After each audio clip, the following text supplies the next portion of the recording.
What's up guys, CJ here and welcome to Hybrid Network's review of ABC's Agents of S.H.I.E.L.D. Slingshot, a 6-part digital miniseries that was released on YouTube yesterday. I was planning on coming into this review and talking about how game-changing this was for Marvel, but believe it or not, Slingshot isn't the first web series the MCU's ever seen. The WHIH Newsfront clips ahead of Ant-Man and Civil War take that spot, but still, Slingshot feels really fresh and unique in its format and the way it handles an established property like Agents of S.H.I.E.L.D. Clocking in at just under 28 minutes with bite-sized pieces as short as 3 minutes and 43 seconds long, you can watch the whole thing in less than half the time of a normal episode.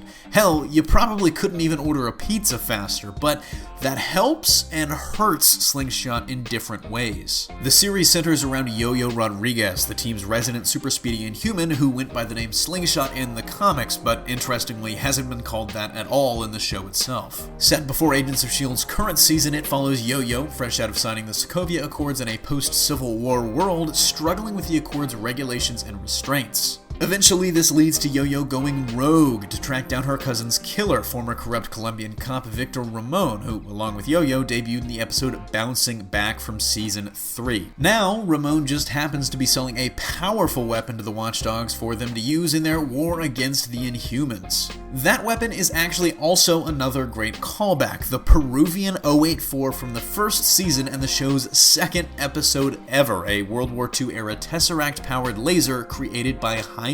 Those callbacks are one of my biggest real highlights. No one does the It's All Connected thing better than Agents of S.H.I.E.L.D., and it really seems like the writers make it a point to include callbacks and references as much as they can, most of the time really seamlessly. When taken as a whole, the series almost feels like a hyper-abbreviated version of a normal Agents of S.H.I.E.L.D. episode, cutting out all the side plots with the other characters and essentially just following one character's story as the main through line. It also does a really good job of including the other characters, and we see just about all of them, from Coulson to director Mace, Mac, May, Fitzsimmons, and yes, even the then renegade vigilante Quake, Chloe Bennett's Daisy.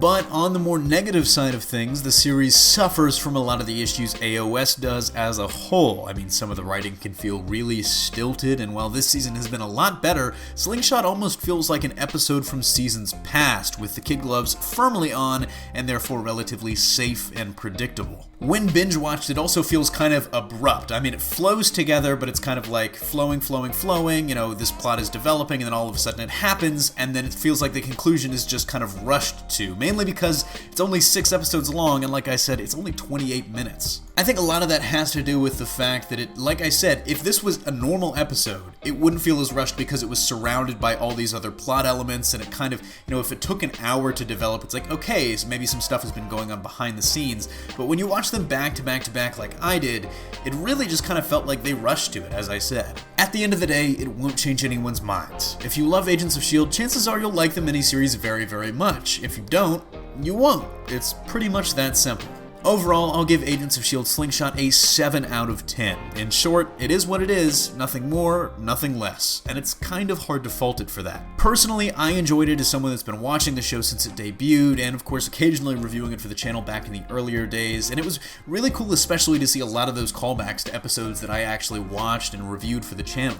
But if you've seen it, let me know in the comment section down below what you thought, and don't forget to smash that like if you like what you saw, subscribe for more great content every single day. Signing off, this is CJ, and I'll see you next time.